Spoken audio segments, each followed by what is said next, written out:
Pasti pernah kan buka sebuah website terus malah jadi emosi sendiri saking bingungnya? Nah, hari ini kita bakal intip rahasia dapurnya. Kita akan lihat gimana para ahli menyulap situs web yang berantakan jadi sesuatu yang enak banget dipakai. Anda pernah mikir nggak sih, kok ada ya website yang kayaknya ngerti banget maunya kita, tapi ada juga yang bikin pengen lempar laptop? Nah, itu semua bukan sulap loh. Ada ilmunya, ada proses desain yang cerdas di baliknya.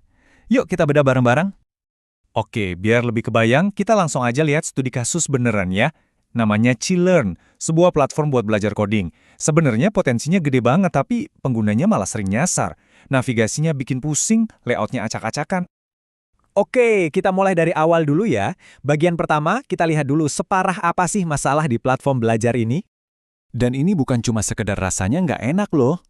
Ada penelitian yang membuktikan kalau masalahnya itu ada di jantung desainnya. Coba bayangin deh, niatnya mau belajar coding, malah sibuk nyari jalan keluar di websitenya. Kan jadi nggak fokus belajarnya, malah jadi frustrasi. Terus gimana dong cara benerinnya?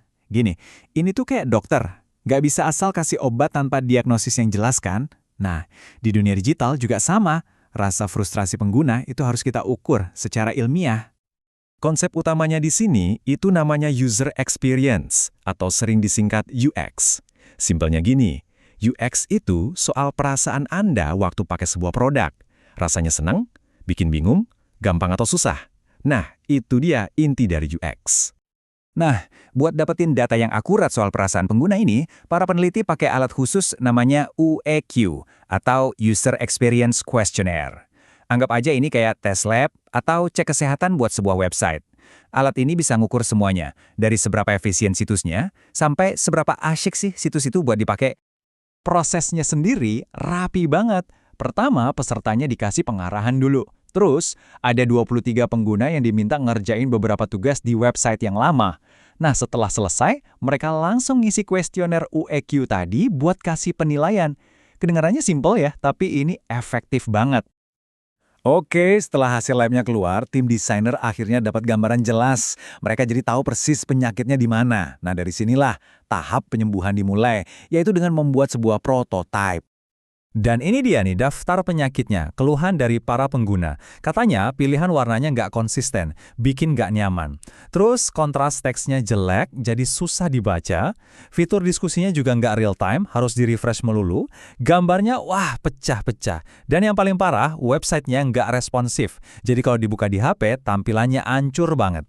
Ini sih bukan masalah sepele lagi ya, ini resep lengkap bikin pengguna kabur. Jadi solusinya apa? Bukan cuma nambal sana-sini? Enggak, mereka langsung bikin prototype high fidelity yang benar-benar baru. Maksudnya apa tuh? Jadi, mereka bikin semacam model website yang super detail dan udah bisa diklik-klik, mirip banget sama versi jadinya. Dan prototype ini dirancang khusus buat nyelesain semua masalah tadi, satu persatu. Nah, inilah dia momen yang ditunggu-tunggu, the moment of truth. Apakah semua usaha ini ada hasilnya? Yuk kita lihat putusan akhirnya. Biar adil dan hasilnya valid, mereka ngadain tes ronde kedua. Jadi, ke-23 pengguna yang sama persis diundang lagi, mereka diminta buat ngetes prototipe yang baru ini dengan proses yang sama persis kayak sebelumnya. Jadi ini benar-benar perbandingan head-to-head. Dan hasilnya, wow, luar biasa. Coba lihat deh grafiknya, semua skornya naik drastis. Mulai dari daya tarik, kejelasan, efisiensi, semuanya meroket. Ini peningkatan yang signifikan banget. Tapi, ada satu skor yang paling juara di sini, stimulasi. Dapat skor 2,28. Artinya apa? Artinya, desain yang baru ini bukan cuma lebih gampang dipakai, tapi juga bikin pengguna jadi lebih tertarik dan termotivasi. Mereka jadi lebih semangat buat belajar. Nah, buat platform pendidikan, ini sih kemenangan telak. Jadi udah jelas banget ya, desain ulang yang berbasis data ini sukses besar. Mereka nggak cuma menebak-nebak atau berasumsi udah lebih baik, tapi mereka punya bukti nyata dari angkanya. Oke, dari studi kasus tadi kita udah lihat prosesnya dari A sampai Z.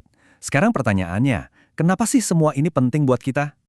Jadi, apa sih yang bisa kita ambil dari sini? Pertama, perasaan abstrak kayak frustrasi itu ternyata bisa diukur pakai data. Kedua, desain yang keren itu bukan soal selera atau kebetulan, tapi sebuah proses ilmiah, tes, analisis, lalu perbaiki. Dan yang paling penting dari semuanya, dengerin masukan pengguna. Percaya deh, proses inilah yang ada di balik semua aplikasi dan website favorit yang kita pakai setiap hari. Nah, sebagai penutup, saya mau kasih Anda sebuah pertanyaan kecil buat direnungkan. Nanti, kalau Anda lagi pakai aplikasi yang paling Anda suka, coba deh berhenti sejenak. Coba perhatikan, kira-kira keputusan desain tersembunyi apa ya yang bikin pengalaman Anda di aplikasi itu jadi seenak dan semulus itu?